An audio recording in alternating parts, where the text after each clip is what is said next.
Us voldria explicar la meva experiència que vaig tenir de 8 anys que vaig viure als Estats Units, concretament a Miami, que els americans diuen que és la ciutat més propera als Estats Units.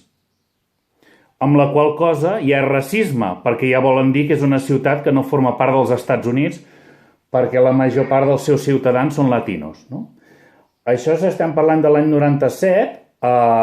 Òbviament, 2/3 parts de la població eren latinos. L'alcalde, òbviament, era cubà. El que passa aquí amb les pateres i tota la pesca allà passava, diguéssim, amb la gent que venia de Mèxic. Tots els barris estaven... hi havia els barris dels nicaragüenses, els barris dels no sé què, els barris dels no sé quantos, els barris dels negres. La gent, blancs i negres, no es relacionaven entre ells.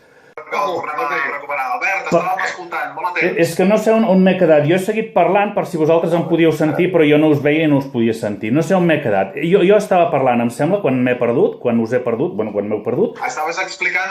Els barris estaven separats per nacionalitats i no es barrejaven barris. Als barris no hi havia negres i blancs junts, a Miami. I crec que enlloc. Llavors, el sentiment de patir racisme que la població negra tenia era molt evident. Llavors, els afroamericans eren la primera minoria dels Estats Units. Ara ja ho són els latinos, però en aquella època encara eren els negres. I el sentiment que tenien de patir racisme era molt dur. Fins al punt que ells, clar, hi ha determinades persones negres que eren funcionaris, estaven davant de les administracions, a les finestretes, i tu anaves allà i el teu anglès no era l'òptim, no? Clar, per això estaves allà, no? Per això anaves a aprendre. La pitjor ciutat del món per aprendre anglès, però tu anaves allà a aprendre anglès. Clar, jo era de Barcelona, o de prop de Barcelona, per tant, espanyol. Per tant, parlava espanyol, per tant, era un latino. Jo no era un europeu pels negres, jo era un latino. I tu anaves allà i et putejaven.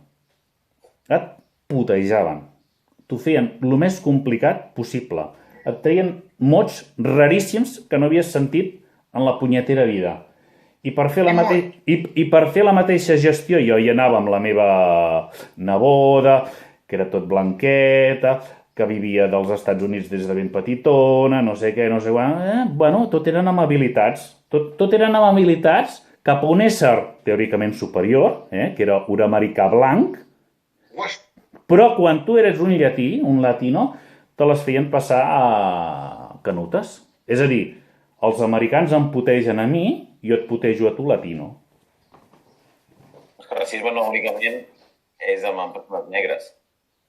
No, clar, ells se senten ferits, per tant, fins ara jo he estat la víctima, ara tinc l'oportunitat de ser el botxí.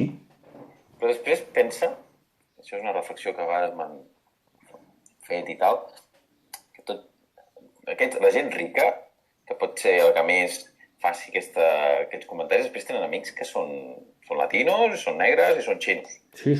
Perquè al final estem parlant no únicament un racisme per sèries característiques d'idioma o de color. Al final aquí hi ha un classisme de rics i pobres, i jo sóc ric i per tant no tinc problema amb la gent rica, però la gent pobra no vull relacionar-m'hi. I curiosament pot coincidir que la gent pobra tinguin menys oportunitats, siguin les persones que estan discriminades, però al final aquí és un classisme pur i dur. També. La línia entre el classisme i el racisme és bastant fina.